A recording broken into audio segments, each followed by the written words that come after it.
What if I told you that feeling behind is not a failure? It is a setup for the most authentic comeback of your life. What if the real race was never against time, but against your own shame? Have you ever felt like everyone else has it all figured out except you? Stick around because today we are tackling that universal I am behind feeling we carry around. What's one setback you thought will break you but ended up making you stronger? Drop it in the comments below.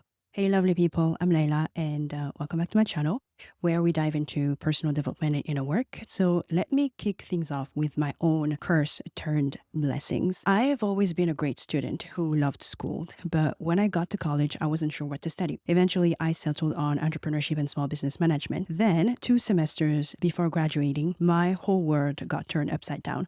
I had to move to a different city and basically start over. One day, I was a senior, and the next, I was back to being a sophomore. My first thought was, all that time, all that money wasted. Of course, I felt like I had fallen behind. My friends graduated, landed jobs, and moved on with their lives while I hit rewind. But I decided to look for silver linings. Everything happens for a reason, right? First, I got a fresh start in a new city and university. No one there knew or had any idea what I had gone through. I figured, why relearn the same stuff? So I switched major to finance. I treated this as an opportunity to rebuild my college experience. Back in Boston, I'd been a hermit, studying all day, binge watching Korean dramas at night with a clear lack of social skills and social life. In my new city, I found a community of fellow Africans, got a part-time job for the first time, and made a mission to actually go out, make friends, date, join events, etc. What was a curse turned out to be a blessing. You would think that switching to finance would get me back on track. Nope. Far from it. During those 2 years as a finance major, I realized I was most drawn to personal finance and microfinance. I figured, perfect, I want to be a financial advisor. So a couple of months before graduation, I landed an interview with one of the biggest firm in the industry. The first round went great. Then for round 3, they asked me to bring a list of friends and families and acquaintances I could serve. I'd been totally naive, assuming that they would hand me client, only to discover I had to build my own book of business from scratch. As a financial advisor, you actually have to find people to sell services to. I had zero network and zero desire to become a salesperson, so I walked away. Next thing I knew, I'd become a travel agent for a vacation company. There I was, finance degree in hand, fresh out of university with no internship under my belt, making barely $30,000 a year, nowhere near the career that I had envisioned. In real life, things weren't terrible. I shared a townhouse with my sister. I had a job that paid me well enough to live in Houston and even got to travel around the Caribbean. But on paper, I was a failure, someone with a shiny finance degree who couldn't land a job beyond an entry-level gig anyone could do.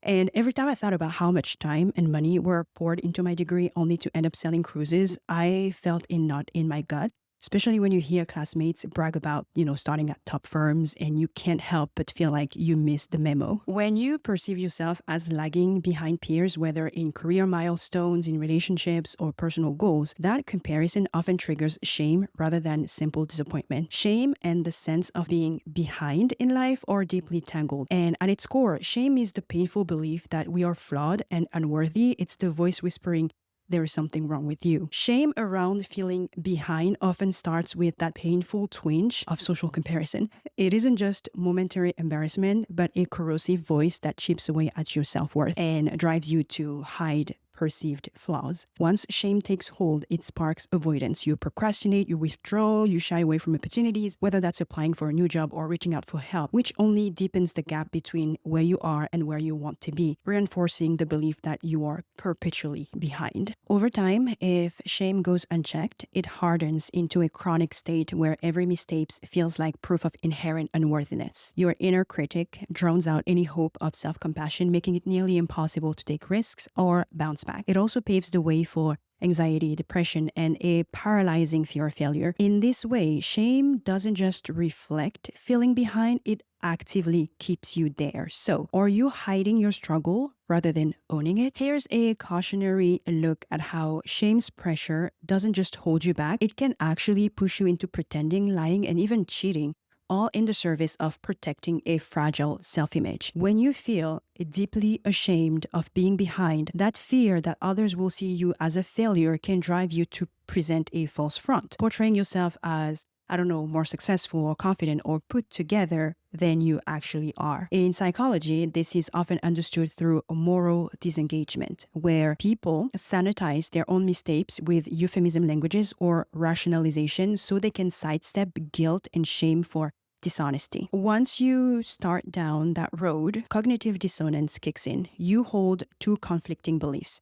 I am capable, I am an honest person versus I lie to cover up my shortcomings. And the mental discomfort motivates you to further the lie, sometimes even convincing yourself it is true, just to resolve that inner conflict. Research shows that under shame's weight, people are more likely to lie or cheat in small ways, and over time, these minor deceptions can escalate, eroding empathy and making it easier to justify ever more serious, dishonesty. The trouble is, each lie or pretense deepens isolation. You cannot admit your real struggles to friends or mentors, so you miss out on support that could actually help you catch up.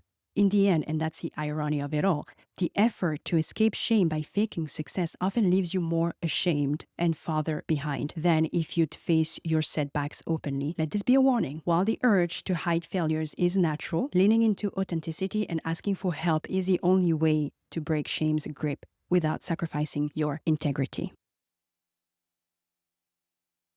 We are living in a totally different world now, one with a longer life expectancy, far more paths to choose from, and the freedom to explore them. The old social clock was built for an era where your whole life fit into a neat timeline. You finish school by 22, you marry by 25, you buy a house by 30, tick, tick, tick. But then, back then, options were limited, and you really had to struggle to keep up. But our grandparents and our parents' era aren't ours. Today, you can take a gap year, you can switch careers mid-30s, you can move across continents, you can learn a new trade online in your 40s. Yes, taking extra turns can feel like you are falling off schedule, but remember, that invisible clock in your head isn't reality. It is a social conditioning. So if you're feeling pressure to have it all by 25 or to follow someone else's blueprint, pause and ask yourself, whose clock am I racing against? The truth is, life isn't a one-size-fits-all checklist. You get to set your own pace, you get to take your own risk and define success on your own terms.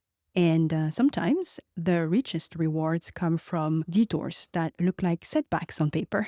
People could look at my life right now and say that I'm behind. I haven't bought a house, I don't have a husband, I don't have kids. So by their own standards, I have failed. But through my own lens, I am right where I need to be. I'm living life on my own terms. I have chased my dreams. I have more to chase. I've taken big risks that yield, real rewards. And I am intentionally crafting each day to bring me joy, growth, and new achievements. Mentally, physically, emotionally, and spiritually. Sure, I would love to have a family someday. Of course, I want a home. I want a partner. I want little ones running around. But I am happy to let those things come to me naturally and in their own time. I don't berate myself or spiral into desperation just to meet someone else's deadlines. After all, most of the people pressuring you are too busy juggling their own lives to truly care about your choices, right? So keep forging your path, set your own milestones, and trust that when the time is right, everything will follow. Falling behind according to whose expectations? Chances are you have internalized a script written by society, shaped by, your culture or your upbringing or the community around you. So ask yourself this question: who am I really trying to please and why? Once you trace that voice back to its source, whether it's your family, your peers, or outdated social clock, you can decide whether it deserves the power to shame you. If you're living for someone else's approval or validation instead of your own happiness, you're seriously robbing yourself of a fair shot at life, the life that you deserve. Let that sink in before you beat yourself up for not checking off someone else's checklist. You've been chasing, X, Y, and Z like they are golden tickets, believing that once you cross those off, everyone will finally nod in approval. But ask yourself, are you grinding your soul into the ground because you love the journey and the growth, or because you are starving for someone else's validation? Imagine two versions of you. One is relentless, energized by purpose, because you choose goals that light you up from the inside. The other version is drained, anxious, and constantly looking over your shoulder because you have outsourced your self-worth to the applause or silence of others. Which one do you think deserves your loyalty? Whose voice should you answer first each day, each morning you wake up? Here's what you can say to yourself when that familiar old itch to please kicks in. I will not sacrifice my peace for applause. I will not trade my passions for praise. I deserve my own respect above all else. Remind yourself you are not less worthy because you did not meet someone else's deadline. You are whole, you are enough, and your life, your unique path is yours to honor first. Let every goal you pursue feed your own spirit, not someone else's ego. When you start choosing yourself, you'll discover the purest, most lasting form of validation, your own. And most people you look at and think they've got it all, truly earn every bit of their success. They put in the late nights, the tough conversations, the relentless hustle, and real sacrifices to build what they have. So before you let envy sneak in, ask yourself, am I ready to do the same? That said, success stories aren't always as clean as they appear. Some folks cut corners, they compromise their values, they push themselves past healthy limits just to hit those milestones. You don't know the hidden cost behind every win. So when you spot someone ahead, start by honoring the hard work that got them there, but stay curious about the full journey. Then decide, will you match their dedication in a way that's true to you, or borrow only the lessons that fit your values? Inspiration, grounded in reality of course, will always outshine resentment. If you've liked the content so far, don't forget to like the video and subscribe to my channel for more. In conclusion, think of your life like a garden. Every choice you make, every risk you take is planting a seed. Some days you will water and wait, wondering if anything will ever sprout. But beneath the surface, roots are taking hold. And with time and patience and a little faith, those tiny shots will break through the soil. So what seed are you planting today? Share that in the comment section. The truth is, you won't see the fruits of your labor overnight, and that's okay. Real growth happens quietly, out of sight. Keep tending to your goals, nourishing them with your work, hard work, your self-belief, and your gratitude for even the smallest progress. Before long, you'll look around and realize your garden is in full bloom. Proof that every seed you planted was worth the wait.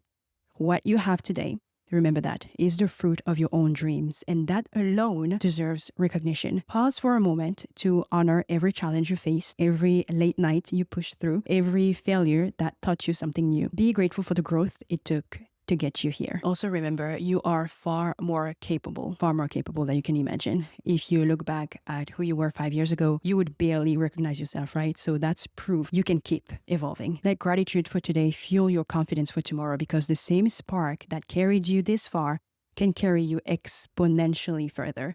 Your next impossible milestone is already within reach, so go size it. So that was my message for today. Something I needed for myself, but also something I believe someone else might need. So again, thank you so much for taking the time to watch this video. I hope you like the content. And yeah, take very good care of yourselves, and you will see me in the next video. Bye.